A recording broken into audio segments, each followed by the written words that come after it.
My name is Trey Giles. I play cornerback. You're watching Live Sports Network.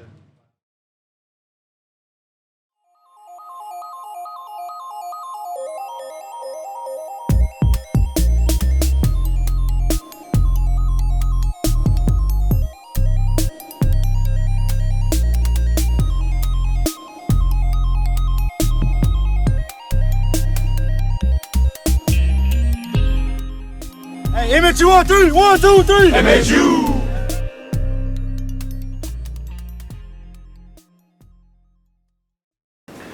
Hi, everybody. Stuart Jolly along with Lion head football coach Tim Clifton. Coach, long journey down the mountain, 3-day journey. Left on Friday, played on Saturday, came back on Sunday, didn't get breakfast when I got back. That's another one of those things we probably should have figured in. Cost. Tough road game anyway, no matter how you put it together. Bigger school, tough place to play, their homecoming. Boy, came down to right the very end, didn't it? Yeah, we just ran out of time. Yeah. You know, we gave ourselves a shot there at the end to score, and if we'd have scored, we'd have went for 2 anyway, because of when you travel like that, travel the distance we traveled, and you can end it. You want to end it as fast as you can, and so if we'd have got in right there at the end, we'd have went for 2, and then would have seen what would happen. You know, but I thought we kept fighting. We made some mistakes. You know, few of them that really hurt us, but I thought we just kept fighting, and you just try to put yourself in position to win at the end, and we just came up just a little bit short. Well, now that's been one of those teams that we've had, you know, that game was like many games we've had. They've been some interesting back and forth against the Braves over the years. A final year that will see them in any sort of league agreement. We've traveled back-to-back years down there. I looked that up. We're the only team in the league that did that. Right. So they will kind of go their way, but in terms of looking at, I think, the, you know, their depth in terms of how they can fund their program versus a private school model like we have, to match up as well as we did, I think, again, you heard me say this so many times, hats off to your coaching staff, hats off to your young men, because that stuff doesn't just happen in a vacuum. You guys line them up, get them ready to play, because a lot of folks on paper look at it and say, that shouldn't really been a ball game. They've got so many more resources than we have. That's not the case in terms of how it ended up. I mean, you guys are right there at the very end. Like I said, you got another 30 seconds on the clock. Who knows? Yeah, I thought we had opportunities, and you know, I thought our kids played extremely hard. We were playing without some starters, and I thought we did a great job of putting a plan together and giving us the opportunity to win. We played them 3 times and beat them tried 3, and our goal was to get another D2 win. And you know, sometimes you just run out of time, and we ran out of time on Saturday, and you know, but we had our opportunities, and that's what you try to do. You try to get in the game and make sure you got an opportunity to win it in the end. Looking at some individual features in that contest, Colin Snead, he threw for 365 yards, 3 touchdowns, 23 yards rushing, 1 rushing touchdown. Craig Rucker, of course, you know, they're always keying in on him, but had 165 yards, 2 TDs. Gilbert Johnson, 1 reception, 57-yard score. Elijah Jett coming into the mix more so the last couple of games for us. 76 yards on 18 carries. So looks like statistically we had a fairly balanced attack against the Braves. Yeah, we had 555 yards on offense, and they had 300 and something. If you know, you look at the stats, you'll go, you know, you should have. How'd you not come out on top? Because stat-wise, you know, we were in pretty good shape. We just didn't finish a couple of drives, and then we gave up a trick play, a second play of the game that got us on a trick play, and now you're chasing, and we got caught up. And I thought we had the opportunity right there at the end of the first half where we got it all the way down and kicked a field goal and tied it up 20-20. And anytime you're tied at halftime, you got to feel good, especially on the road. We just kept working at it, and we had one drive that we took up over 6 minutes on and came up empty. And anytime you take up 6 minutes, you want to get the ball in the end zones, and that was our goal, was to keep running it and driving it to it and run the clock out and score. There, we had a turnover with right at 5 minutes, and we'd gotten down to the plus 25, I think it was, and had a turnover, and we got all the way down on the first drive, the second half, to the plus 21, and we had 3 penalties, out of 4 plays. So twice we got in the range where we normally are successful, and we didn't get it in. But we just got to finish a few drives, and then we got to continue to get better. When we got some young guys playing right now, and they're getting better each week. We went in the game without Chris Roberts and without Davon that have been playing. Davon Johnson has been playing all year, and we're starting to get a few guys back. I think this week will be the first time we get 2 or 3 guys back that have been out. And looking at it by the individual quarters, as you talked about it, 65 plays in 46 seconds. They're quickly on the board there in the first quarter, making a 7-0 score. We come back and answer the 12:07 mark first quarter, so it's 7-7. 4:34 mark, UNC Pembroke scores, making it 14-7, and then Sneed connects on a 1-yard, punches in from 1 yard out. Sanchez kicks block, so that makes it 14-13. Second quarter, Rucker scores. Then it's their turn again. As you say, it's back and back. It's 22-22 at the half. Anybody that watched that in the first half, I'm sure didn't go anywhere, because it was I wasn't able to get down there, but I just watched it on the live feed, and it was a darn good ball game. Second half, Lions come out. Pembroke scores, and we answer, making it 29-29, and then we go into the fourth quarter. As you say, they were able to punch it in, 9 plays, 71 yards. But again, you talk about yardage overall. We 540 yards. We ran 82 plays, which really control that time of possession. But I was looking here. Okay, statistically, we led. Where was the difference? Third down conversions, we were 7 of 15, 47%. They were 6 of 11, 56%. We punched it in 3 of 5 on fourth down. And on scoring opportunities in the red zone, we were 2 of 3. They were 4 of 4. Yeah, and we had 2 turnovers. That was huge. And they had 1, and then our quarterback, he was 23 of 29. Well, like we talked before, turnovers hurt you. Yeah. But almost always hurt you. But it's the when they happen that really hurt you. And that was the case in this game. Yeah, and there were 15 points on turnovers, because they went for 2 and got it. So 15 points on turnovers, and a week before, he had thrown 4 picks, and then Saturday he was on and made some really good throws, and that last drive he made some really good decisions and good throws. We've really seen him kind of settle into things, which should bode well, conference games forward. Yeah, and what we've got to do now is, we got homecoming coming up. We're on fall break. We're out of that routine that we talked about. Yeah, you try to stay in that routine.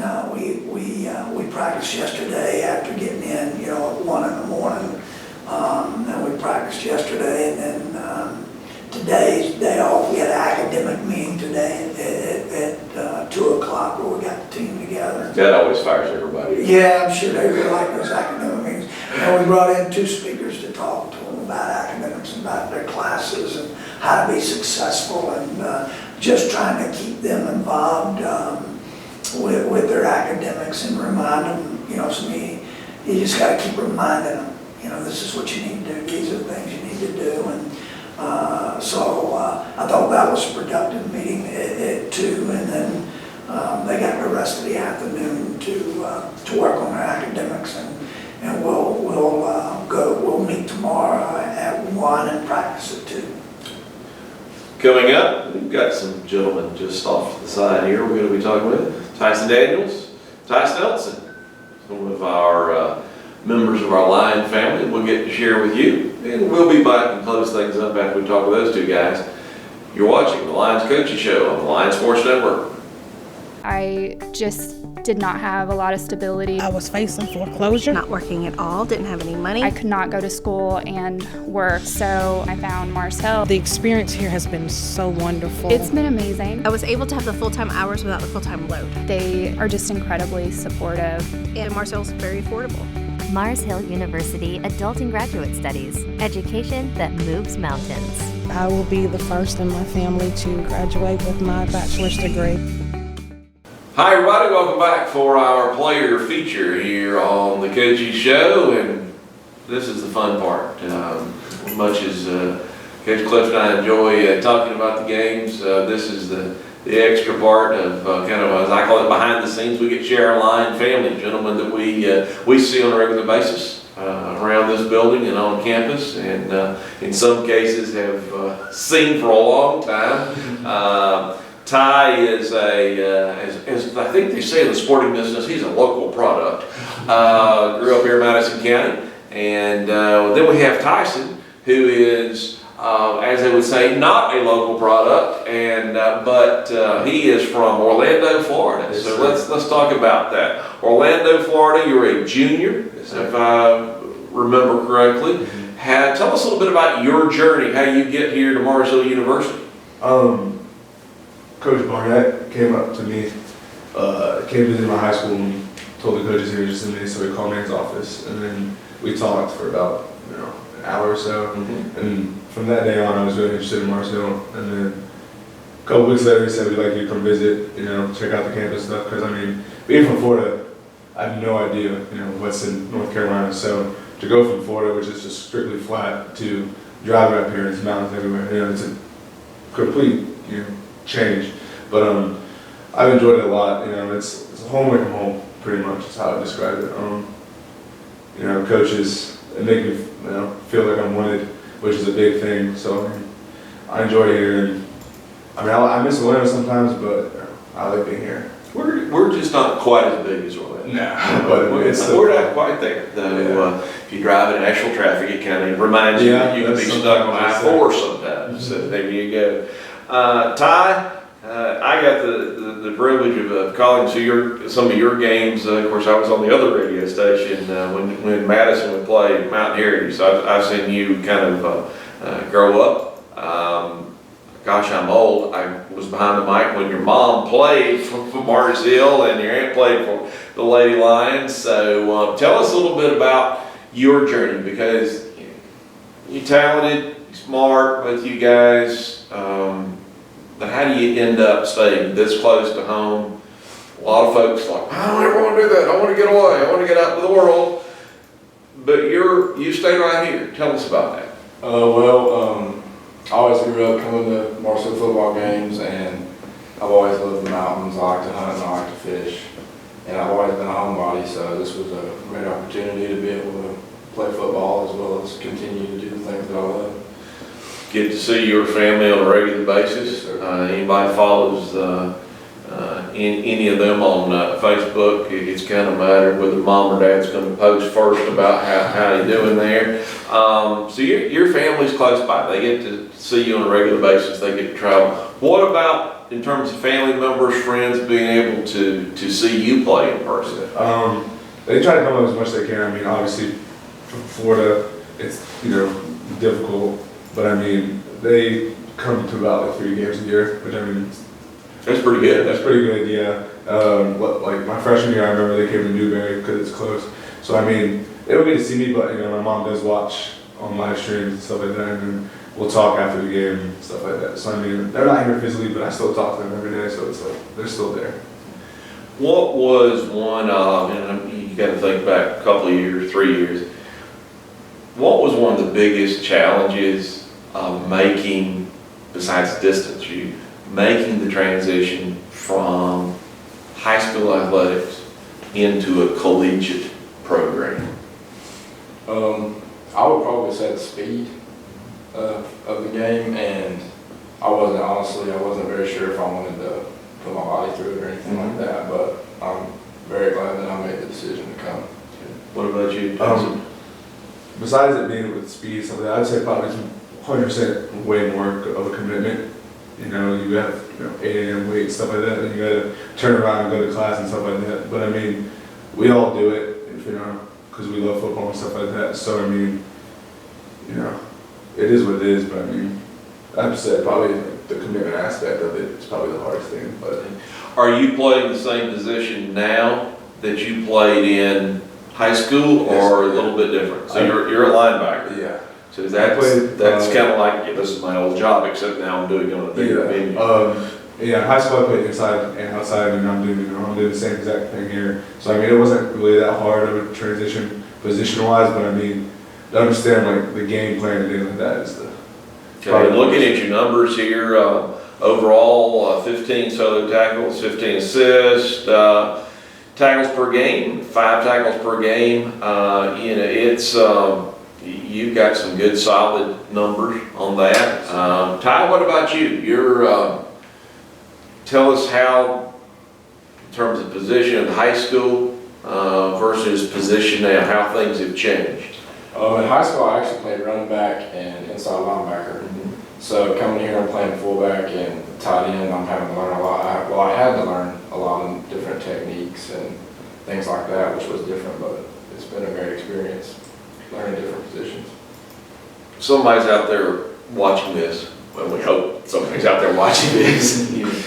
But somebody's out there watching this, and they're thinking about coming to Marshall University, and they're thinking about coming and playing for Coach Clifton and Barnett and Surratt, all the guys.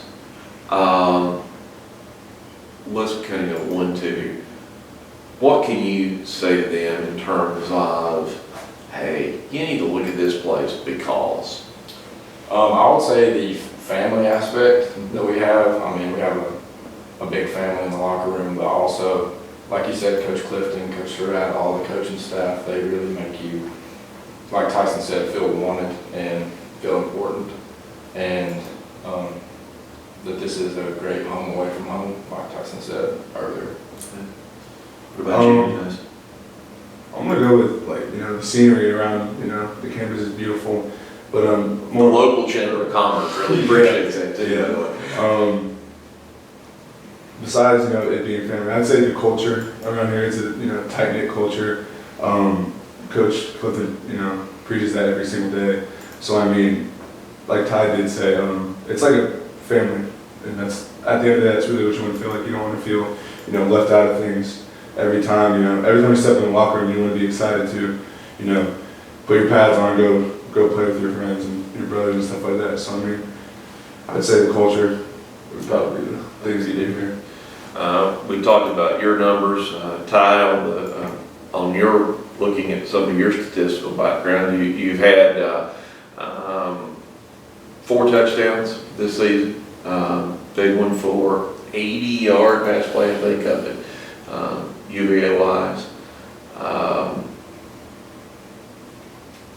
I don't know in terms of, I guess from a fan's perspective, though the big 80-yard pass play type things really get everybody fired up. You don't see this question coming, but here we go. What then, from a defensive standpoint, what do you kind of see as, okay, you got a big pass play here, score, touchdown, from a as a defensive-minded guy, what's the equivalent of that? What gets you guys fired up defensively? You know, offense all fired up. We went down there and scored. What gets the defense fired up? You know, just having a great offense, to be honest. I mean, we're not really too worried about, like, we don't have to worry about, okay, we have to stop them, we have to put up points. No, offense is so, you know, high power, they can score with almost anybody. So, I mean, having a good offense to, you know, rely on and fall back on in case, you know, things go awry is really, you know, helps our confidence. And looking at some of your sack numbers, that has to kind of get you guys fired up. Yeah, you know,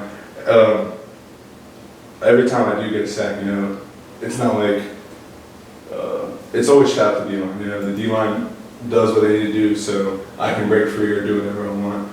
So, I mean, yeah. That's good. Looking down the road, looks like a lot of games left this year and everything. How's this year's team different than last year's team? Just some, you know, quick observations. I would say this year's team, I know you don't see this, but in the locker room and coming together, we're a whole lot closer than we were last year, and that allows us to, the guys aren't selfish, anything like that. We just get in there and do what we need to do. As long as you got your job, then you can trust that somebody else is doing their job, and then all that falls into place. Okay. So that you, I'd say we're having more fun compared to last year. I mean, I think it honestly ultimately started with the Newberry game last year with the goal line stand. I think people on the team realized, you know, we could really do this thing. So I mean, we, you know, worked at it in the spring during the winter workouts and stuff like that. I think we've all realized that, you know, when you're growing up, people tell you that, you know, as long as you're having fun, it's all that matters. But I mean, you still want to win, but I think it truly does, as, you know, while we're having fun, we're still doing what we need to do. So I mean, the whole having fun kind of thing really does, you know, I would say, was what separates this team from last year. okay. Question for both of you. I've kind of asked this all season long. And I guess it is one of those that I don't know how you gauge it in terms of an actual number, but what sort of difference has this building, this facility made in terms of for this team beginning this year? I think we're more motivated to practice and go to meetings. I mean, being in Chambers, it's kind of, the locker room's so small that we can't really, we have to just like step over pads and stuff like that. But I mean, here we have a bunch of space, and then we're able to meet in, you know, very, very nice meeting rooms with comfortable chairs and stuff like that, instead of like classrooms like we had to do in Chambers. So I mean, I think people are just more excited to do the little things, and I feel like that translates on Saturday. Great. I would kind of go off of what Tyson said. Everybody's more proud of this building, of this program. And like Tyson said, Coach Clifton last year got a group of us together and said that we needed to change the culture around here. And this is a very big jump, I guess you would say, for changing the culture around here. And it's just feels great to be able to come in here and have a space where we all can do homework, have a great large locker room and things like that. And everybody's just more prideful about it. Good.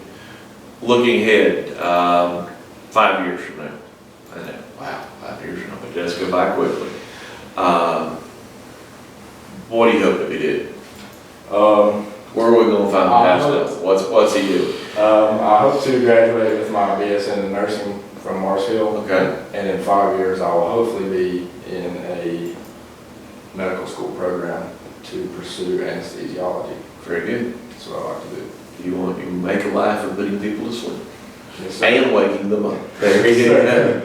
What about you, Tyson? I hope to graduate from here and then go to grad school somewhere in Florida. And then with that, I hopefully want to be a cop and eventually be part of the behavioral analysis unit at FBI. Oh, that's great. So help with like forensics and stuff like that. Very good. Those are two awesome paths to be working your way toward, and I have no doubt that you know, based upon what I've observed from up top there and just interacting with you guys on a regular basis, that you'll do that a whole lot more.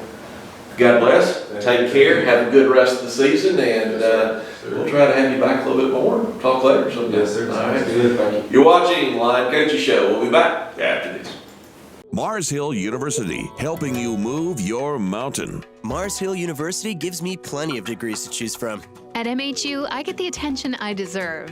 MHU keeps me close to home, and there's tons to do in the mountains. Over 60 courses of study, small class settings, a breathtaking campus. These are just a few examples of how MHU can help you start moving your mountain. Visit us today at mhu.edu. Mars Hill University, education that moves mountains. Hi everybody, welcome back. Tim Clifton, Stuart Jolly, along with you for our closing segment. Coach, looking at conference standings. Lenore-Ryan 4-0, Wingate 4-0, Carson Newman 2-1. We're 2-1, right in there with the Eagles. Newberry's 2-2, Limestone 1-2, Tusculum 1-3, Catawba 0-3, UVA-Y 0-4. We talked about Limestone, they're 1-2. They roll in for homecoming 2019. It's a 1:30 kickoff, as we talked about last week. Okay, and then we played at 12. We've played at 1. We played at 4:10. Now we're playing at 1:30. Homecoming for us is always 1:30. But against Limestone, the newest, up until UVA-Y's came in, they're the newest league member of football. Look at their schedule early on. They didn't mind biting off some of the big part of the menu here. At number 24, West Alabama, they lost 35-18. Against West Georgia, 24-14 loss. Against Tusculum, 38-10. UNC Pembroke, a 41-25 win, and then a 52-24 win against 54-24 win against Catawba, and a 34-3 loss against Wingate. So, and Wingate's they're doing that to a lot of folks, but Limestone was one of those teams that historically we've been very competitive with in terms of the higher end of scoring, because we've had some dandy games with them. Last time they were here, 56-49 affair. That if anybody left early on that one, it's like, gosh, you missed a really good ball game. Overall, the record's in our favor, but they've been close ball games.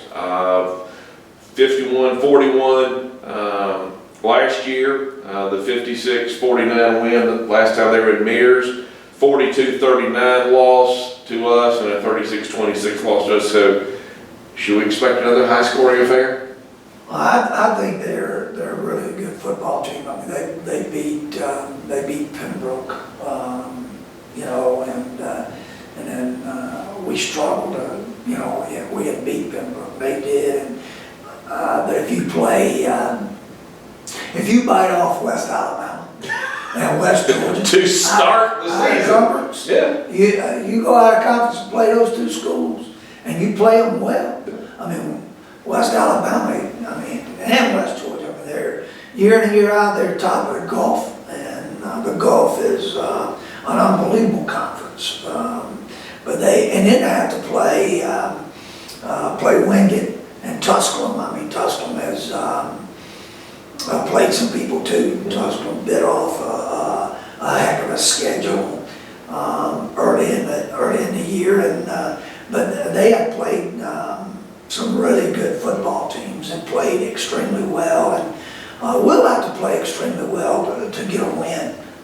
But like you said, every game has been high scoring. There's been a lot of really has. Man, it's been they have really been some good football. The only team they really struggled against was against Wingate.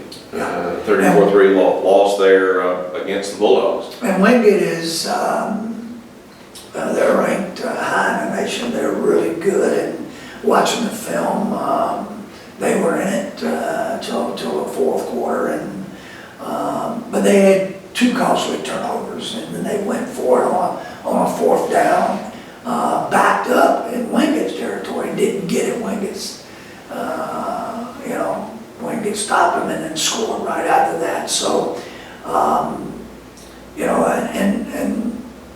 they've just played some really good football teams. And watching them on film, they've hung in with everybody they've played and given them great games. You know, looking at stats, Wingate was number 14 when they played them. Yeah. In terms of offensive set coming in from Limestone, what do you expect to see from them? Well, they're really talented at running back, and they're better at receiver this year than they've been. And then, you know, you got a guy 6'7" throwing the football, and he's got a tremendous arm. And but they're better, I think. They're a better football team than they were a year ago, without a shadow of a doubt. But they can score some points, and they scored a bunch of points against Catawba, so they can put some points on the board. It looks like defensively, even as much as Wingate can throw at you, they still, you know, I know you say it, and you and I know that, hey, that was a good outing. They held Wingate to 315 yards, but that's good. That's good. At Wingate's place. Anytime you hold Wingate under 500 yards, you play good football. Because Wingate is, they've got some upperclassmen playing, and those guys will play a lot of football. And they're very multi-dimensional. Yeah, what and they can run throw and throw it, and they can get in a lot of different sets. And I think the turnovers hurt Limestone, and then going forward, didn't get it in a real short situation. I think that hurt them, and Wingate doesn't need any encouragement. They're good enough on offense. They don't need encouragement. You know. Mountain Lions will be here, right behind us, in Mirror Stadium, Ammons Family Athletic Center. Kickoff is at 1:30 in the afternoon. After that, when we come back here, it'll all be at 1. So we'll be back into our normal routine, at least at home. But Mountain Lions taking on Limestone 1:30 in the afternoon. It's a full day of homecoming activities getting underway. I think first thing in the morning with some breakfast and things like that. Class of 69 is having their 50th reunion on campus Friday night into Saturday. If you want more information, you can go to the Lions Athletic site, or you can go to the main Mars Hill homepage. Both its locations have information. And we also have on Friday night, we'll have a walkthrough. And any of the guys that have played here, played football here, they're invited to come Friday night. And those are fun. Those are fun. Yeah, to see all those guys. We had some guys last year, but any of them that want to come back and come to the 7 p.m. walkthrough, it's only 30 minutes. Then if they want to come to that and get a tour of the building, we'll give them a tour of the building. Yeah, we'd love to do that because, well, we're enjoying this place. Yeah, we are. Absolutely. Thank you for being part of this broadcast. We'll talk to you next week. Good luck to the Mountain Lions and head coach Tim Clifton. We'll be back with more next Monday. Bye-bye.